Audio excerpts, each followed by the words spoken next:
அண்மை செய்தி A+ சரித்திர பதிவேடு குற்றவாளியும் பாஜக பிரமுகருமான படப்பை குணா தற்போது கைது செய்யப்பட்டிருக்கிறார். கூடுதல் விவரங்களோடு இணைகிறார் செய்தியாளர் துரை வெங்கடேஸ்வரன். வணக்கம் துரை வெங்கடேஸ்வரன், இந்த கைது நடவடிக்கை தொடர்பான விவரங்கள். வணக்கம். இந்த காஞ்சிபுரம் மாவட்டம் ஸ்ரீபெரும்புத்தூர் பகுதியிலே மதுரமங்கலம் பகுதியை சேர்ந்தவர் படப்பை குணா என்கிற குணசேகரன்.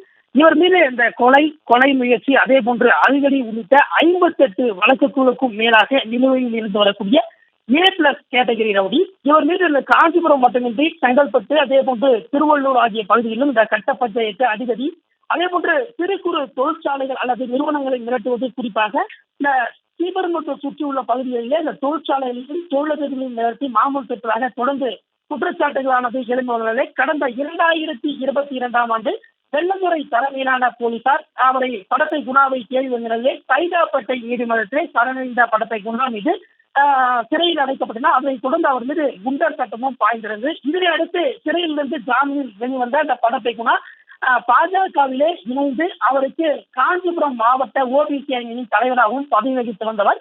இந்த நிலையில இவர் மதுரமங்கலம் பகுதியை சேர்ந்த மோகன்குமார் என்பவருக்கும், அதே போன்று இந்த படப்பை குணாவிற்கும் மதுரையிலிருந்து விவசாய நிலங்களுக்கு இந்த தண்ணீர் திறந்து விடுவதிலே பிரச்சனை ஏற்பட்டதாக கூறப்படும் நிலையிலே இந்த பிரச்சனையிலே மோகன்குமார் தாக்கப்பட்டதாக சுங்காசத்திரம் காவல் நிலையத்தில் அளித்த புகாரின் அடிப்படையிலே தற்போது படப்பை குணா கைது செய்யப்பட்டிருக்கிறார். கடந்த ஓராண்டுகளுக்கும் மேலாக வெளியில் இருந்தவர் தற்போது 58 வழக்குகள் நிலுவையில் இருக்கக்கூடிய A+ கேட்டகரி தற்போது சுங்காசத்திரம் காவல்துறையினால் தற்போது அதிரடியாக கைது செய்யப்பட்டு இன்னும் சற்று நேரத்திலே சிறையில் அடைக்கப்படுவதற்கான கைது நடவடிக்கையானது மேற்கொள்ளப்பட்டு சிறையில் அடைப்பதற்கான நடவடிக்கைகளானது மேற்கொள்ளப்பட்டு வருகிறது. போலீசாருடைய இந்த அதிரடி நடவடிக்கையா இந்த பகுதி மக்கள் தற்போது தொடர்ந்து காவல் நிலையத்திலே தொடர்ந்து அந்த புகார் அளித்து வந்த நிலையிலே தொடர்ந்து இந்த பகுதியிலே தற்போது இந்த பதற்றமான ஒரு நிலையானது ஏற்பட்டு வந்த நிலையிலே தற்போது போலீசார் தற்போது இந்த நடவடிக்கையினை மேற்கொண்டிருப்பதாகவும் காவல்துறை தரப்பிலே சொல்லப்படுகிறது.